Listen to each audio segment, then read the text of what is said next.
राज्य भिन्नक्षम आयुक्त ओडिशा अदालत शिविर अनुष्ठित गजपति जिला सदर महकुमा पारଳାଖେମୁଣ୍ଡି स्थित जिलापाल सम्मेलनी कक्ष राज्य भिन्नक्षम आयुक्त ओडिशा जिला प्रशासन मिलित आनुकूल्य भिन्नक्षम अदालत शिविर अनुष्ठित हो जाइछि। एही शिविर में श्रीमती बतती हरिचंदन अध्यक्ष राज्य भिन्नक्षम आयुक्त अध्यक्षता अनुष्ठित होइथिबा बेले श्री पूर्णचंद्र साहू ओएसडी भिन्नक्षम विभाग भुवनेश्वर श्री संतोष कुमार नायक जिला सामाजिक सुरक्षा अधिकारी गजपति श्री सुरेंद्र बराड़ काउंसिलर राज्य भिन्नक्षम विभाग ओडिशा प्रमुख उपस्थित रही समस्त केस को शुणाणी करथिले। गजपति जिले में राज्य भिन्नक्षम आयुक्त अदालत शिविर में 21 गोटी अभियोग केस शुणाणी मध्यरु 17टी अभियोगकारी उपस्थित थिले। सेतिमध्यरु 4 गोटी अभियोग को तुरंत फैसला करा जाई समाधान करा जाईछि और 5 गोटी नूतन अभियोग ग्रहण करा जाईछि। सेतिमध्यरु 2 जन को व्हील चेयर और 3 जन को ट्राइसाइकल प्रदान करा जाईछि। राज्य सरकार समाज में भिन्नक्षम जनसाधारण मानक अधिकार को अधिक गुरुत्व देउछन्ति। सेमानकु यथासंभव सब कार्य योगदान करिवार अधिकार देबा आम समाजर प्रथम कर्तव्य। भिन्नक्षम मानक मुख्य स्रोत में सामिल करने और न्याय जोगाई देवा निमंते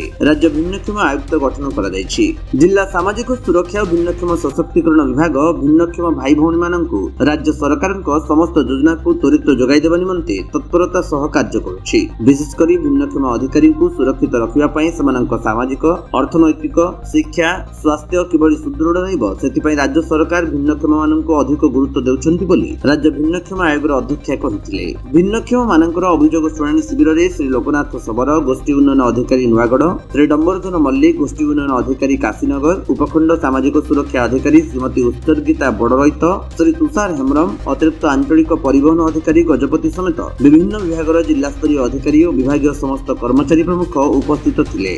आज गजपति जिला को भिन्नक्षम आयुक्तंकर गस्त थिला उद्देश्य थिला जे गोटे कैंप कोर्ट करवा जेहेतु भिन्नक्षम भाई भौणी मैंने विभिन्न प्रकार केस करिथांती कमिशनर ऑफिस को जाकि केस करथांती एवं केस रो शुणाणी बारंबार जीवाको सेमानकु पड़ी थाए सेतिपई कमिशन मझिरे मझिरे विभिन्न जिले में तांकर कैंप कोर्ट करथांती। सेही परिप्रेक्षी रे आज हमर गजपति जिले में हेछि 21टी केस आज अछि।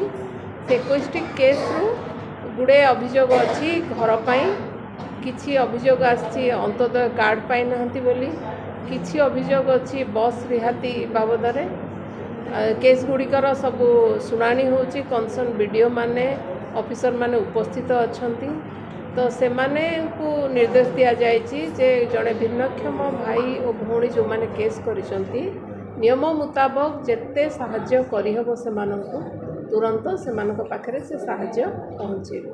मु आशा करूछि आज 50% ऑफ द केस एपर्यंत चली सरीनी 50% केस आज ये फैसला हो आउ बाकी जो 50% रहा से गुड़िक खूब शीघ्र समाधान हो